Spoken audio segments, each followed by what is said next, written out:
Virgin Most Powerful Radio, sharing the gospel with clarity and charity.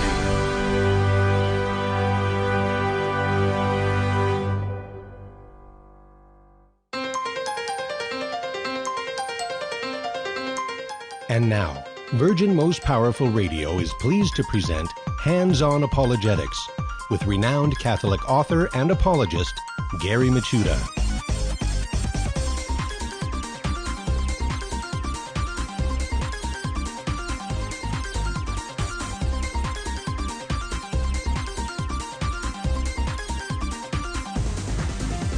And welcome everybody, Hands-On Apologetics. Yes, you have entered into the Virgin Most Powerful's Apologetics Dojo. And it's great to be with you. And Richard, yes, I did notice you cut on the video, just trying to catch me to do the bob, the head bob before the show. So I did notice that, my friend, did notice that. And anyway, welcome everybody. It's great to see you, or at least on social media, and it's great you're with us on radio. We are Hands-On Apologetics, where we learn how to explain, defend the faith with clarity, charity, and confidence. And today's an important day in England. The martyrs of England were formally commemorated in the Catholic Church on the feast days of October 25th, and which is also the feast of Saints Crispin and Crispinian. And they are now celebrated together along with the 284 canonized and beatified martyrs of the English Reformation on May 4th. So in Wales, it's commemorated today, these English martyrs, and May 4th, it's commemorated with England. And I thought, actually, and my guest today thought, what a great opportunity for us to talk about the English Reformation and all the incredible martyrs, Catholic martyrs that offer themselves as living sacrifices in witness to the ancient faith. So we're going to have Rob Corzine from the St. Paul Center join us on the other side of the break. We're going to talk about the English Reformation and the martyrs, at least pick out a few martyrs. Some you may already be familiar with, some might be new. And we'll explore this area of Catholic history, a very important area of Catholic history, in fact, because it's really from the English Reformation that a lot of what's known as no popery or Whig history came about. And that's all these myths that are out there, like the myth of the Inquisition, the myth of the Crusades, all these strange topics and everything. It really came through English propaganda, after the English Reformation. So important area of history to know, and Rob's going to walk us through that, and it should be a lot of fun. Also, we have our critical thinking exercise, which is defining the fallacy. Today's fallacy that we are going to find is the appeal to pity. And also we meet an early church father every episode. Today's early church father, by the way, is Victor Avita. Victor Avita. So, lots of great stuff in store for us today. But before we begin, I want to give my shout-outs to those watching live stream on social media via Facebook and YouTube. Hello, everybody. Thank you for the emoji explosion. Appreciate it. And it's also great to talk to you listening on Catholic radio throughout the country and beyond, and also through podcasts. By the way, if you want to listen to our program, maybe it's your lunchtime, you have to miss something, or you're listening at work and you get interrupted, and you want to find out what was that section of the English Reformation that we were talking about. Well, you don't have to worry. All you have to do is jump on your computer and go to the flagship website for Virgin Most Powerful Radio, which is virginmostpowerfulradio.org. All one word. And go up to our shows, and you can select Hands-On Apologetics, and bang, there's all of our programs. And by the way, please share them. If you like the program, share it with your friends. Tell people about Virgin Most Powerful. And by the way, not only can you access our show, but you can also access all the great shows that Virgin Most Powerful produces. So lots of great stuff and goodies on that. Not only that, but also the phone app, too. So, don't be left behind. Get the phone app as well. I know a lot of us today, when we get in the car, we listen through our phone. We usually don't listen off radio. So, you can take Virgin Most Powerful Radio with it wherever you go. All right. So, that being said, when Rob comes on the show, if you have any questions, give us a call toll free at 888-526-2151. That's 888-526-2151. And you can also send questions via email at questions@handsonapologetics, all one word, .com. And love to hear from you. Got some great emails. All right, so why don't we continue to our Finding the Fallacy. Like I said, today's fallacy is the appeal to pity. If you want the fancy Latin name for it, is argumentum ad misericordiam. Or it could be known as the sob story fallacy or the Galileo argument. So what is the appeal to pity? Well, it's an appeal to pity. That's basically what it is. It's a fallacy in which someone tries to win support for an argument or an idea by exploiting his or her opponent's feelings for pity or perhaps even for guilt. And therefore, it's one of those subsets of the appeal to emotion. So, this is used a little bit in apologetics. You'll encounter this in some formal debates. Maybe a debater might bring up, Catholic persecution, bad popes, something like that, just to try to win the sympathy of the audience. That would be an appeal to pity. Also, I think it's used an awful lot within politics as well. It's especially when there is a program that they want to push through the legislation, and they will take an extreme case that really is something worthy of pity, something that people should feel bad about or feel guilty that something isn't being addressed, and use that to win the argument without actually arguing what's in the bill. What exactly are we agreeing to, and whether that's the best way to prevent these kind of sad stories. So it's something important to remember. Don't be fooled by the appeal to pity. We have to be compassionate people. But the thing is, you can't let compassion get in the way of evidence and arguments, right? That's really what it comes down to, is what exactly are we talking about? What's the evidence for it? What's the arguments for it? And, don't be persuaded by the appeal to pity, which is our Finding the Fallacy for today. All right, very good. Well, we switch gears. We'll talk about our church father for today. Yes, meet the early church father. Today we are going to meet Victor of Vita, who flourished sometime around 84-85. So he's kind of like in the middle of the era. Early church fathers started in the apostolic period. They go all the way through to the 7th or 8th century. So this is right at the midpoint. Victor of Vita. Who is Victor of Vita? Well, very little is known of Victor, Bishop of Vita. We know, Vita, of course, is from an African province of Abyssinia, and he is the author of a book called "History of the Persecution." The history of the persecutions in the African province. I'm actually translating to Latin here on the fly, so excuse me for stumbling on that. Which recounts the terrible suffering of Catholics in Africa at the time of the Vandal King Greshric, between 428 and 477 AD, and Hunric, 477 and 487 AD. So that's the work that comes down to us from Victor of Vita. It's this history of the persecution in Africa. And this persecution, it was as bloody as any under Roman imperial authority.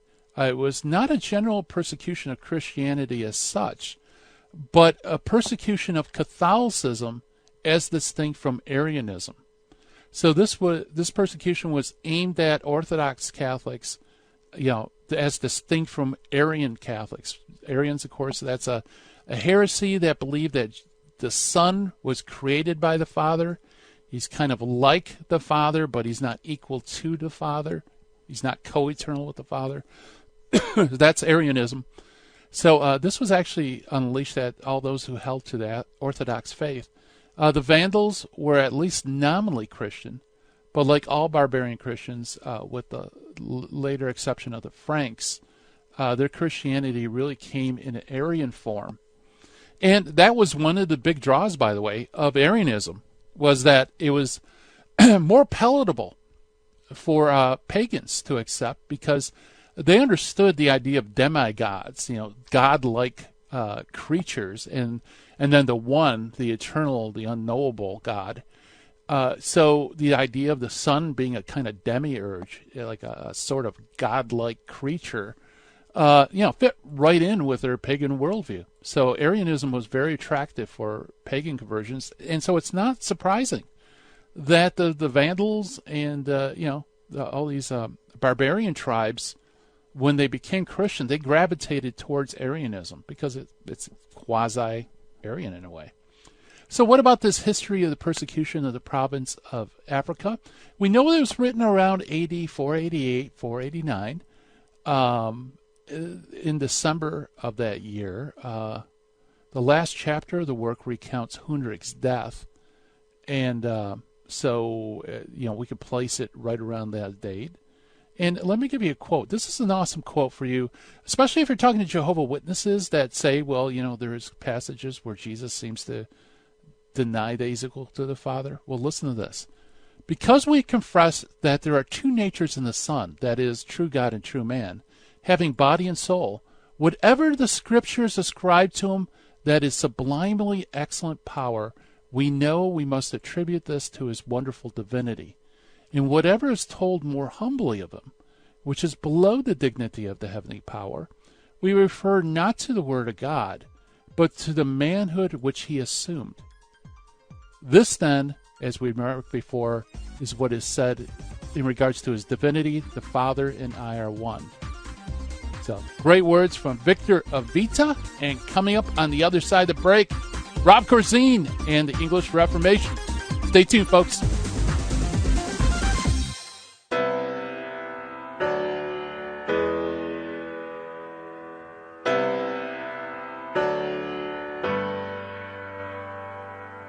Welcome to our January 11th, 2020 Spiritual Warfare Conference. Every year without fail, this is our most popular, well-attended event. This year's Spiritual Warfare Conference will host Adam Bly, a Catholic demonologist, and an auxiliary member of the International Association of Exorcists, along with Dr. Luis Sandoval, a psychiatrist who's part of the Healing, Deliverance, and Exorcism team for the Diocese of Orange. These two gentlemen bring tons of experience and expertise in the area of spiritual warfare. This is going to be a high-information Catholic seminar. I'll be there as well, sharing some riveting stories on the diabolical and liberation found through Jesus Christ from my best-selling book, The Devil in the City of Angels. Mark your calendars, come and join us, and meet other radio hosts from Jesus 911.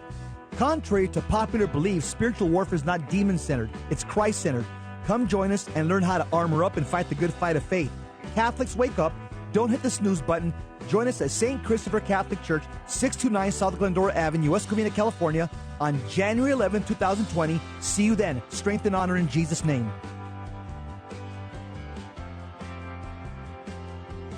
In 1 Corinthians 13:13, St. Paul says, "So there abide faith, hope, and love, these three."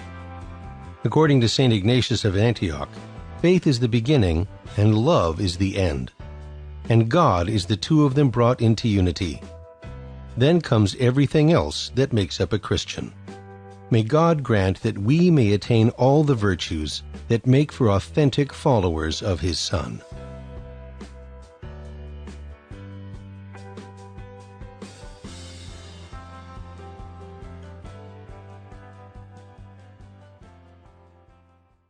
Buying or selling your home or your business property? This is Terry Barber. Real Estate for Life underwrites the Terry and Jesse Show. And they can connect you to one of 900 pro-life real estate agents around the world. And when they receive their referral fee, they will give 80% of it to a pro-life organization. Wow! That's 80%! realestateforlife.org, 877-LIFE, US 1. Now, back to Hands-On Apologetics with Gary Machuda. If you'd like to join the conversation, call 888-526-2151. Here's Gary. And welcome back, everybody, to Hands on Apologetics. And while we're getting our guest, Rob Corzine, on the phone, let's talk a little bit about the Reformation. You know, many of us, when we think of the Reformation, we think of the European Reformation. European Reformation, of course, started with Martin Luther, and it concerned mainly an issue involving indulgences. But, you know, the funny thing is with the Luther's European Reformation is it starts with indulgences, but it slowly starts splintering into other areas. And very quickly, not only was Luther arguing about indulgences, but he was also arguing about the mass purgatory, especially papal authority, canon law, and it just kind of unravels from there. And that's because the faith is all interconnected into one. You know, think of it as a windshield on your car. You know, it holds its integrity. But if you get a chip, even if you take the smallest little piece of glass out of the windshield through a rock, and, you know, living in Michigan, we know how that is.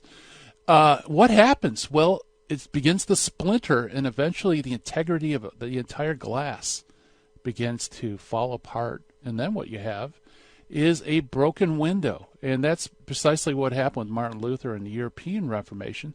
And there's also the radical Reformation that occurs. That is the Anabaptist, which kind of springs out almost on its own. It's a more radical form of Reformation theology. There's Reform, you know, the Calvinistic movement, which attempts to basically take what Luther started and systemize it into a body of teaching and living. But England, however, was a good Catholic country until it had its own Reformation. And it was a very different kind of Reformation. And to help work through that, and also the martyrs, the good Catholic martyrs who died during this struggle, we have Rob Corzine on the phone. Rob is the Vice President of Programs at St. Paul Center of Biblical Theology. He was received into the Catholic Church in 1994. And he has held a teaching and advocate positions in several Catholic apostolates, and includes working as apologist and catechetical writer for Catholic United for the Faith, and as producer and host of a weekly radio program on apologetics and evangelism. He's also the host. You may have seen him on EWTN television with Genesis to Jesus with Dr. Scott Hahn.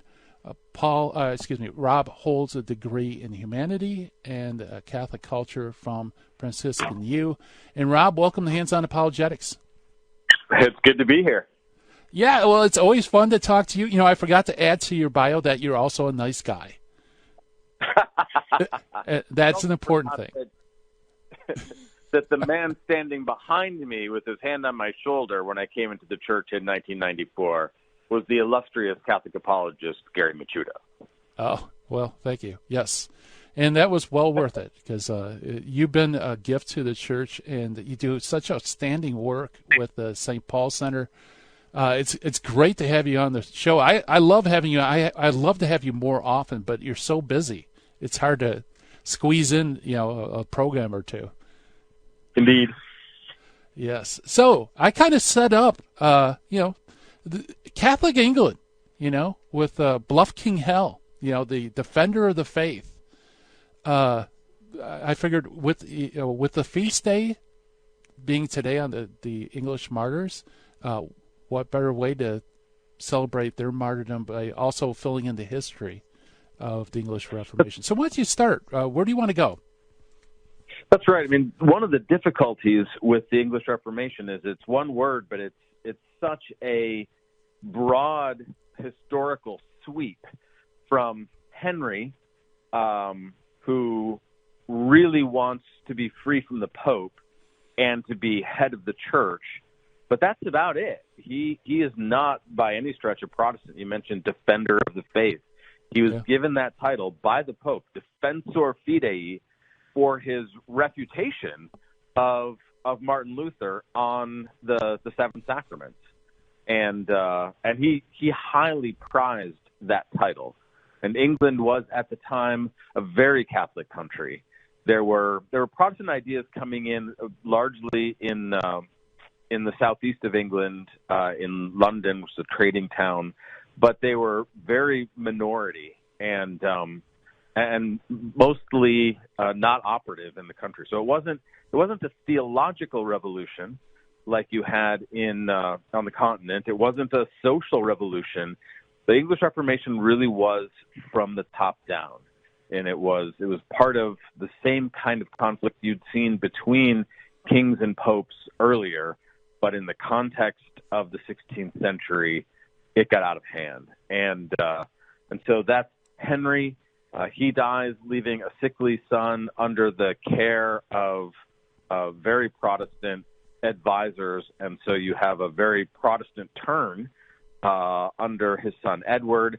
Then you have a Reformation, the Catholic Baroque culture, the Tridentine reforms, and you have the attempt at a restoration, a Catholic restoration under Mary, and then under Elizabeth, a long reign filled with a great number of these martyrs, and then her successor, James and Charles.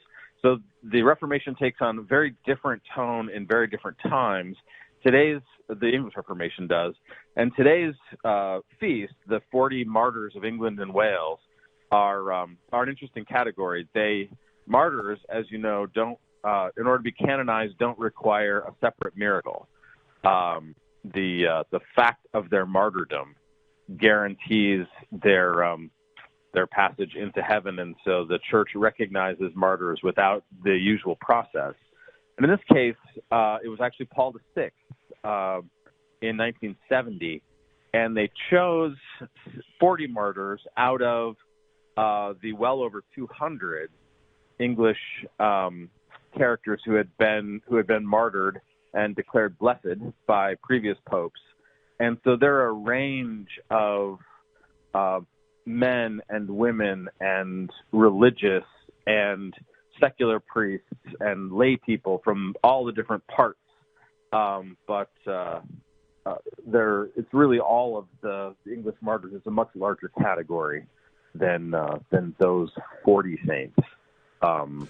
And I think they're in some ways a really good way to untangle the mess and tell the story. They don't include actually some of the most famous. So Thomas More and St. John Fisher have their own feast day in June.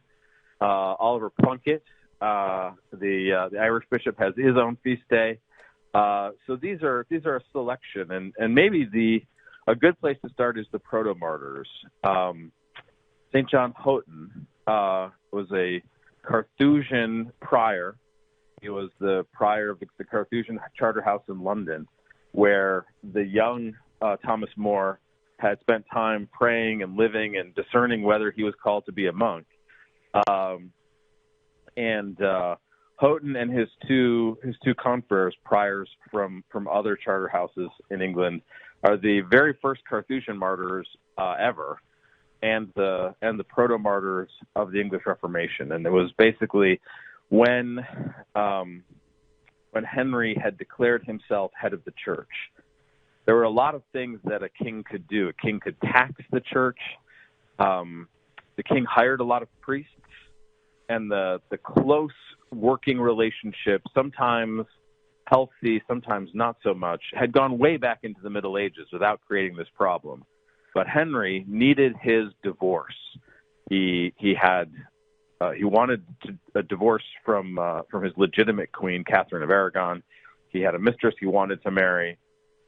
He needed an heir. He felt like the realm would fall into civil war without it, and divorce and remarriage is not possible in the Christian religion.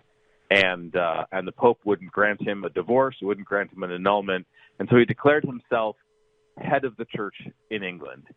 And these Carthusian monks basically said, that's a problem between you and the Pope.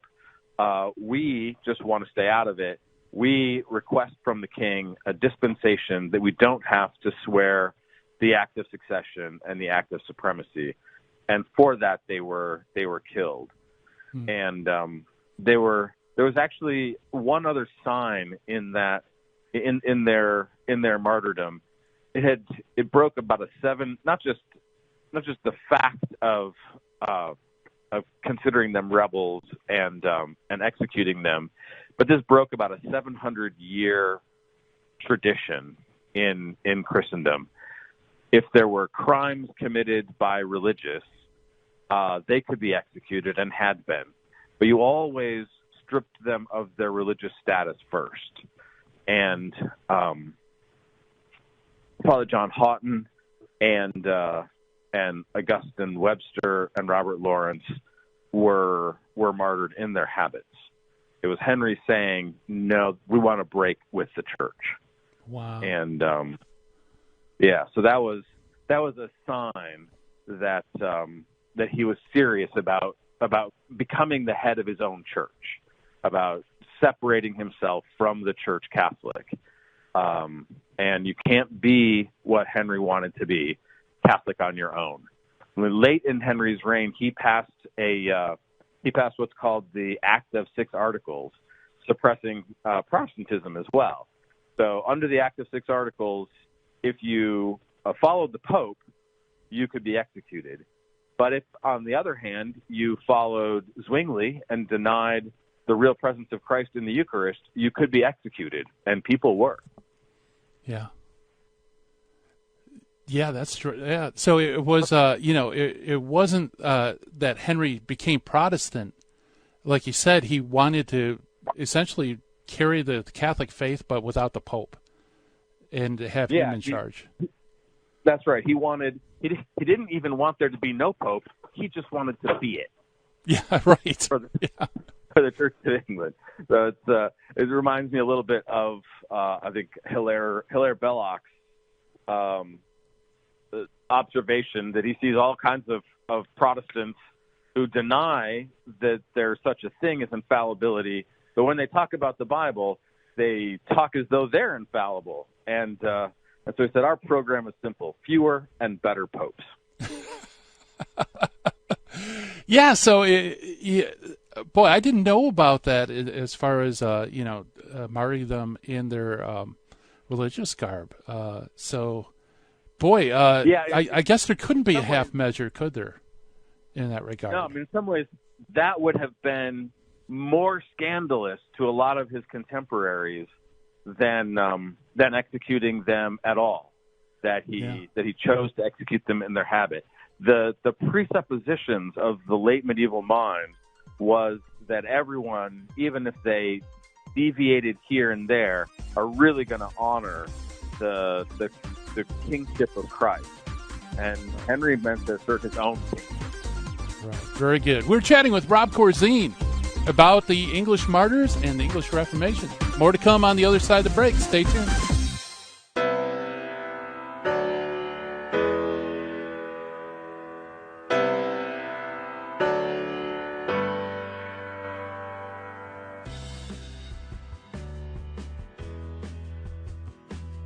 Welcome, Daniel. You're on the line. What's on your mind, brother? Hi, I just wanted to share a testimony about Virgin Most Powerful Radio. I had a buddy at work who, he's a lukewarm Catholic guy, and I wanted him to start listening to the Terry and Jesse show, so I kept telling him to download the app, and he kept putting me off. So one day, I grabbed his phone and I downloaded the app for him. I went on vacation, and I kept telling him to listen to it. He was kind of put me off. I came back from vacation. He comes to my cubicle, and he says to me, "Hey, man, I've been listening to Terry and Jesse's show, and it's great." And it's made a big impact in his life. The guy, he's going to weekly adoration a couple times a week. He goes to the Mass in the morning. Mm-hmm. He's an on-fire Catholic, and he promotes the Terry and Jesse show on the Virgin Most Powerful Radio. Wow. Daniel, what a testimony. And I want to encourage our listeners to get those cards by going to virginmostpowerfulradio.org and do what Daniel's doing. Go out and spread the faith by inviting people to listen to Virgin Most Powerful. Daniel, thanks for your testimony, brother. God love you. You're welcome. This is Terry Barber. I want to invite you to take advantage of having your funeral or your loved one's funeral at the Sacred Heart Chapel in downtown Covina. It's a 115-year-old church. beautiful chapel.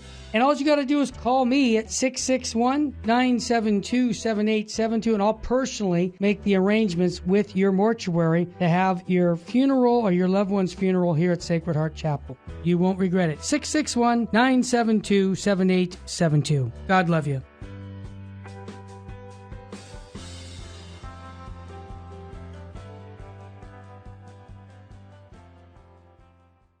Buying or selling your home or your business property? This is Terry Barber. Real Estate for Life underwrites the Terry and Jesse Show. And they can connect you to one of 900 pro-life real estate agents around the world. And when they receive their referral fee, they will give 80% of it to a pro-life organization. Wow! That's 80%! realestateforlife.org, 877-LIFE-US1. This is Jesse Romero. You're listening to Hands-On Apologetics with Gary Machuda on Virgin Most Powerful Radio. And welcome back, everybody. We are chatting with Rob Corzine. And, it's the Feast of the English Martyrs, so what better topic than to discuss the English Reformation? And we're talking about King Henry VIII. We just started it off with him. And, I saw some stats, Rob, about the number of martyrs under Henry VIII compared to other later monarchs, and but him by far, I think, was the bloodiest reign. He had the most intensely bloody periods. I don't know if he racked up the most, but he certainly racked up the most per year. Elizabeth had a lot longer to work with. Yeah, that's true. So it's much shorter, but more intense. Yeah. So Henry takes with him a lot of Catholicism, but what happens with his son Edward? That's right. So Henry, I think, even at the end of Henry's reign, a lot of people in the outer parts of the country might not have noticed much of a difference at all. The same priest in the same parish was celebrating the same Mass in Latin. Mm-hmm. And the shift really comes with Edward. It was fairly near the end of his life. Henry switched the protectors. That he switched the courtiers who were going to be in charge of the minority of the boy king Edward, and Edward VI is raised as a radical Protestant. And so Henry had dissolved the monasteries, but now under Edward you have the dissolution of the chantries. And so it's a lot of regular people's piety out in their parishes is now being messed with. And then in 1549, he imposes Cranmer's prayer book. So the Mass in Latin is abolished and replaced with the Book of Common Prayer, and that immediately led to an armed rebellion. Yeah. And so all of a sudden, England awoke to discover that that Protestantism in the castle was coming for their historic faith, and that led to a backlash. And I think things could have gone that way to have eventually had a real Protestant Reformation. But Edward didn't live for very long. He was a sickly child.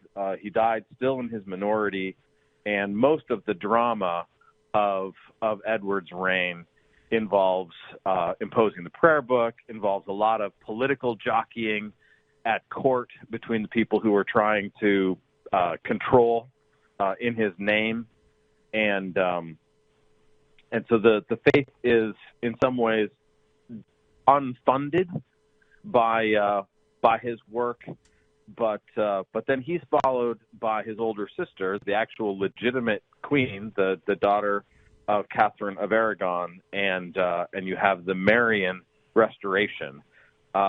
Mary doesn't live for very long, and so her work, while largely successful, or beginning to be successful in restoring the faith, doesn't actually have time to take root before Elizabeth comes to the throne in 1558. And this is where you see many of the very famous names on the list of the English martyrs. And perhaps the best way to into the Elizabethan is to look at a few of those. First, Edmund Campion tells, I think, a good part of the story. Edmund was raised a Protestant and was one of the most illustrious students at Oxford.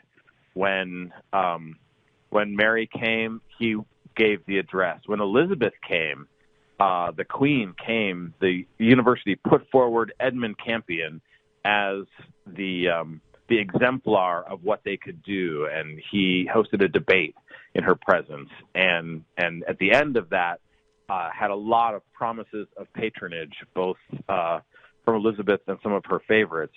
But he had scruples.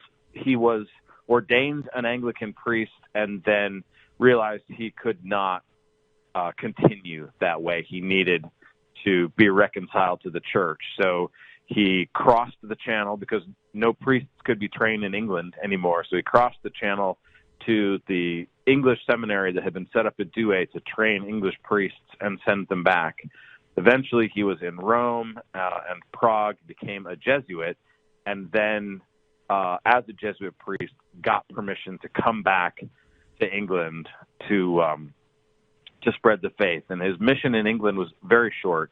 He was here 1580 to 1581 before he was tracked down and executed at the famous Tyburn Tree, where he was hung, drawn, and quartered, which was the standard way in the Elizabethan sort of reign of terror to execute a Catholic. They would hang you, but no drop. So you're just hanging there, strangling, and while you were still alive, they would cut you down and then take a knife and open up your stomach and start pulling out your entrails. So while you were still alive, so you could watch. And when that eventually killed you, they would quarter you. That is to cut you in 4 parts and hang you, those 4 parts as a warning to others at the gates of the city. And that's what had happened to Edmund. Although before then he was presented with that on the one hand. If you maintain your Catholic faith, this is what will happen to you. On the other hand, he was offered a chance to be reconciled to the Queen and to be named Archbishop of Canterbury. So to be the most wealthy, powerful churchman in England, or die that way. And he chose the death. So Edmund is one of the great martyrs of the English Reformation. But perhaps one of my favorite from that same period tells another part of the story. It was illegal to be a priest, a Catholic priest in England. So it wasn't just that they couldn't train them in England and had to go across the channel. To be a Catholic priest and come into the country was a capital crime. For anyone to harbor a known Catholic priest was a capital crime. For anyone to attend Mass set at someone else's house was a capital crime. And this brings us to the story of Margaret Clitheroe. She was born to a Protestant family, but again, it's difficult to identify real Protestantism at this time, because everybody's grandparents and a lot of people's parents were faithful Catholics before the politics started going a little bit crazy. But her parents are Protestant. She's married to a successful Protestant butcher, and Margaret converts to Catholicism and begins harboring Catholic priests and being a center in her town of York, where people could come and get confession and go to Mass. And eventually she's caught, and she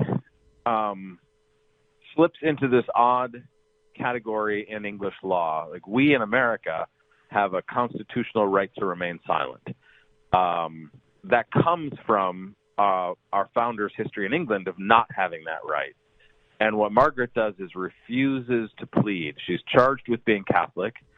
She could plead guilty, in which case she'd be executed. She could plead not guilty, in which case there would be a trial. But instead she refuses to plead. And the main reason is that her family, and especially her children, knew very well what she'd been doing. If she pleaded not guilty, they would be required to testify in her trial. They also have no right to remain silent.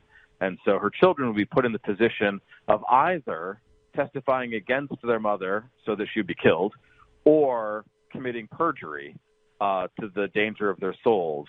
So the penalty for not pleading was that you would be pressed to death, which is stripped naked, laid on the street, have a heavy door, in this case the door of her own home, placed on you, weighted down with rocks until you were crushed. And that is what she suffered. And no one wanted to. She was young, she was beautiful, she was a woman. The judge tried really hard to not execute her. In fact, he went so far as to probably stretch his own authority and say, we know you did it, you know you did it. Just because you won't plead doesn't mean that this is a question mark for the court. But if you will promise not to harbor Catholic priests in the future, I will find a way to get this case dropped. And she says, thank you so much. I do promise. If you let me go, I will go on harboring Catholic priests and hearing the Mass, because the Mass is more important than what you can do to me. Wow. Yeah. Boy, what an example, too. I mean, not only to care, I mean, to witness to the faith, but also charity for our own children. Yeah. They gave her as much mercy as they could under the law, which was to put a sharp rock under her neck so that as the weights crushed her, she'd die more quickly. So it was about 15 minutes for Margaret being crushed to death. There was a similar mercy that you could often pay for people being burned at the stake, which was to have a bag of gunpowder tied at your back so that you wouldn't go slowly. Wow. Yeah. Yeah. And this was during the reign of Elizabeth, right? Yeah, this is during the reign of Elizabeth. This is a lot of them, a lot of the martyrs and the blesseds are during Elizabeth. Her reign saw the very first European secret police. There's a man by the name of Walsingham who was the Queen's spy master, and they were actively trying to infiltrate Catholic families who were secretly practicing the faith and expose them. And so there was a lot of the stories from that time are very cloak and dagger. There's the underground church and what sounds a lot like the Gestapo or the UGPU coming after them. Wow. Yeah, we're chatting with Rob Corzine on the English Reformation. We'll be right back right after this.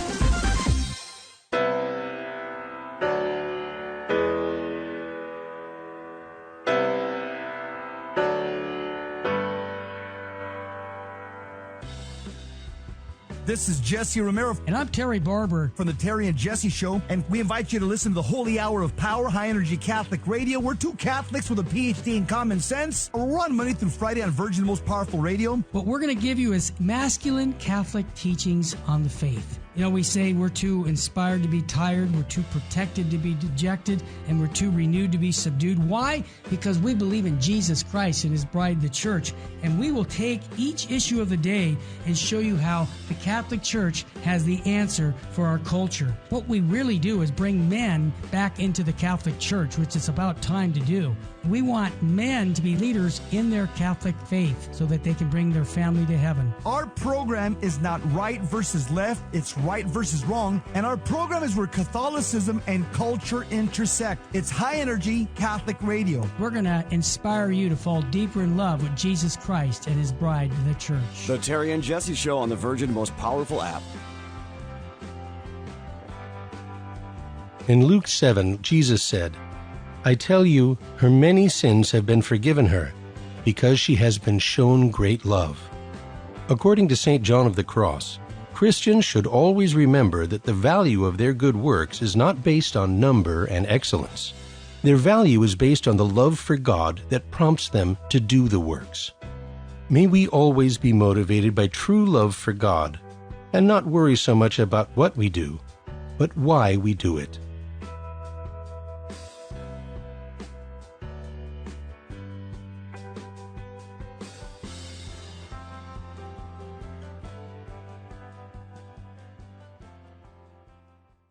Buying or selling your home or your business property? This is Terry Barber. Real Estate for Life underwrites the Terry and Jesse Show. And they can connect you to one of 900 pro-life real estate agents around the world. And when they receive their referral fee, they will give 80% of it to a pro-life organization. Wow! That's 80%! realestateforlife.org, 877-LIFE, US 1. Now, back to Hands-On Apologetics with Gary Machuda. If you'd like to join the conversation, call 888-526-2151. Here's Gary. And welcome back, folks, to Hands-On Apologetics. We're chatting with Master Apologist Robert Corzine on the English Reformation, and Rob has given us a really fantastic overview, because the English Reformation isn't at one point in time. It's not the 95 Thesis and that's it. It starts with Henry, and it kind of takes on its own life as the country has slowly become Protestantized. And we're up to good Queen Bess with Queen Elizabeth. But, after her, the English Reformation really kind of becomes complex, at least politically. Yeah, I mean, it's in some ways what we call it the English Reformation, but really what it is the story of the effect on the church and on the faith of the creation of the modern absolute nation state. And so the politics is often driving the narrative more than theology. Yeah. And so it's already complex in the fighting back and forth. And but in Elizabeth's reign, she likes cathedrals and stained glass, and she likes choirs and organs, but she reimposes the prayer book, and she absolutely won't stand for Catholicism, and she makes the semi-Protestant Church of England mandatory. The Catholics have a hard time hiding because it's illegal not to go to the Protestant church, and the Pope says it's apostasy to go to the Protestant church. So Catholics are stuck. They're unable to outwardly conform and hide their Catholicism, and they're unable, without running afoul of the state, to practice their Catholic faith. And in the process, a large number of martyrs and witnesses, and a whole movement of it, when the state realizes that what's happening with the seminaries, it then becomes illegal to send your children to the continent for school. And but numbers of them do it anyway, and there's first at Douai, and then later at Reims in what's now France and Belgium, an English seminary training men specifically for the purpose of coming back, serving English Catholicism and the Catholics in hiding, knowing that they and all of their classmates will probably end up being martyred. And so large numbers of them are. One of my favorite, he's not actually one of the 40 that was chosen in 1970, but Blessed Thomas Woodhouse. They put him in jail, and he preached the faith to the other people in jail, and they were converting him to Catholicism, or he was converting them to Catholicism. And so they put him in a private cell on his own, and he started tearing up his shirt and writing tracts on the shreds of his shirt, wrapping them around stones and throwing them out into the street. He just couldn't stop preaching the gospel until they finally had to kill him. Awesome. That's great. So that's Woodhouse, his name? Yeah, it's Blessed Thomas Woodhouse. Yeah, beautiful. Pray for us. Indeed. So Elizabeth dies without an heir, and so the throne passes to James of Scotland. James VI of Scotland becomes James I of England, and he'd had a Catholic mother, Mary Queen of Scots, whom Elizabeth had killed, and people were hopeful that there was going to be some let up, and he seemed at least a little friendlier. And when those hopes were dashed, and it was clear that James intended to hold on to the supremacy and be the head of the church in England, you have a set of hothead young Catholic noblemen who formed the plot to blow up the king and Parliament. This is the famous gunpowder plot of the 5th of November, and that story I think shows a little bit as well of what's going on, how the politics has changed under the Stuarts. At this point, the secret police are so effective; they are completely on top of this. And two of the martyrs that come in the year after the gunpowder plot. The gunpowder plot was uncovered by the authorities early. They fostered it, kept it going in order to sweep everybody up at the end and have a big political talking point. But the news had traveled first to a priest in confession, and then that priest shared it with another priest, the Jesuit priest Henry Garnet. And Henry was in a difficult position because he wanted to stop the gunpowder plot, but he only knew about it because of confession. So what he did was wrote a letter, an urgent letter immediately to Rome, urging the Pope to put out a public letter to the Catholics of England telling them no violence. But it went ahead anyway, and because he was known to have spent time with the people who eventually were part of the plot, he was unable to convince the court that he didn't have part of it, and in fact had tried to stop it. So he was hung, drawn, and quartered again in 1606. But his servant, St. Nicholas Owen, is maybe one of the most colorful or sort of interesting characters. I think characterizes the English Reformation under James. Nicholas Owen was a lay Jesuit. He was first Edmund Campion's servant, and then went to jail briefly for protesting the injustice of Campion's execution. But then he was Father Henry Garnet's assistant, and Nicholas Owen served the church by being the finest and most wily carpenter in England. He was the man who created most of the really ingenious priest holes, which were hidey holes, little spaces in between the walls in these large English homes where, when the secret police were coming, you could interrupt the mass, hide the priest, hide the sacred vessels, and hope they weren't found. And Nicholas Owen made these, and he would put them in places. There were some that there's some that I think have not been found yet, but there's some that were really hard to find, but not impossible. And so the authorities could find them, but the real one was hidden under or behind that they wouldn't find. So they'd find an empty one, say there's no priest here, and move on. And when he was actually arrested, he was arrested in one of these houses where he had built a priest hole, where there were priests hiding in, and he came out and got himself captured, hoping that would be enough of a distraction that the priests who were hiding in one of his priest holes wouldn't be captured. And then he was not killed at Tyburn Tree. He was tortured to death in the Tower of London, trying to get him to reveal who the priests were and how to find them.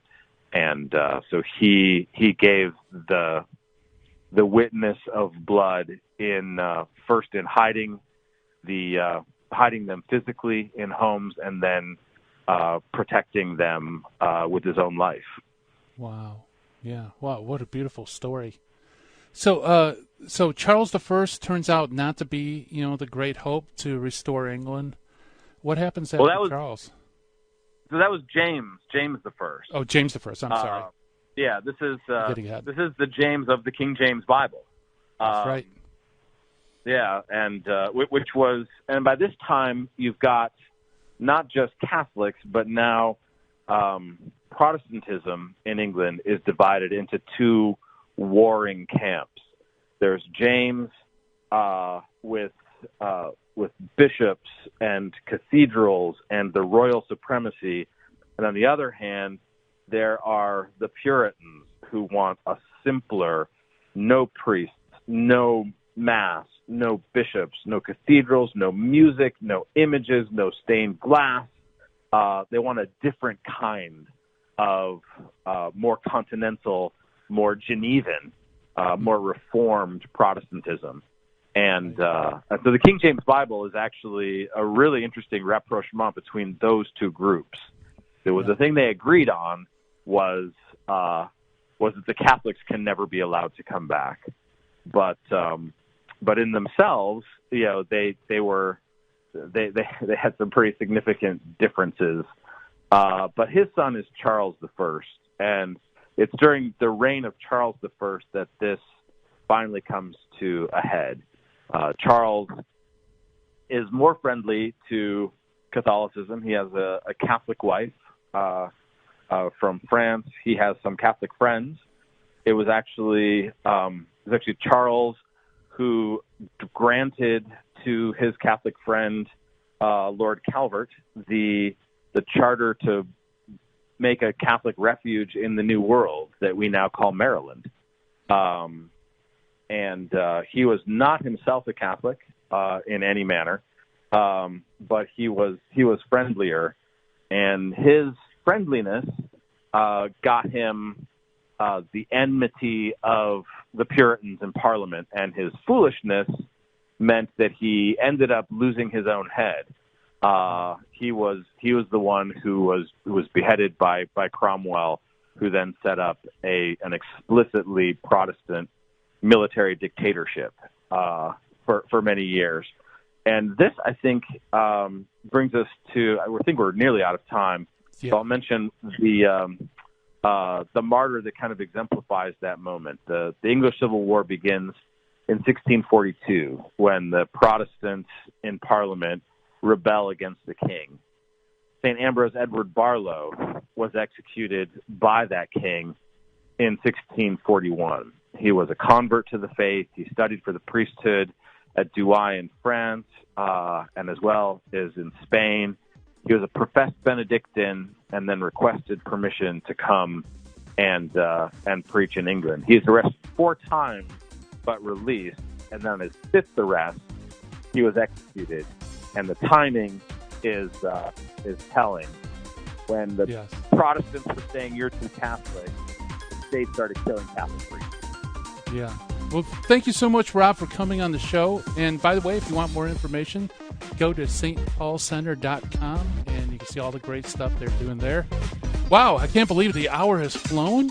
Coming up next, High Impact Catholic Talk coming at you with the Terry and Jesse Show. And it's time for me to shut down the Midwest Command Center, turn off the Dojo lights. Thank you so much for listening, folks. And have a great week. Bye-bye. In the 1990s, I lived and worked in Hollywood. But when my wife Betty's mom took ill, we relocated to Orange County. And it was during this time in our lives that I converted to Catholicism. Once my eyes were opened to the truth, I couldn't learn enough about the faith. But I had less free time than ever, especially with a long commute. That's when I discovered the real value of Catholic audio. Listening to cassette tapes transformed my daily commute into a miniature retreat. And that's the beauty of Virgin Most Powerful Radio today. Since the podcasts are archived, you can listen anytime on our smartphone app. I know how listening to Catholic audio can bring you closer to Christ and His Church, so I encourage you to visit the App Store or go to vmpr.org and download the app today. It just might change your life. I'm Matthew Arnold for Virgin Most Powerful Radio.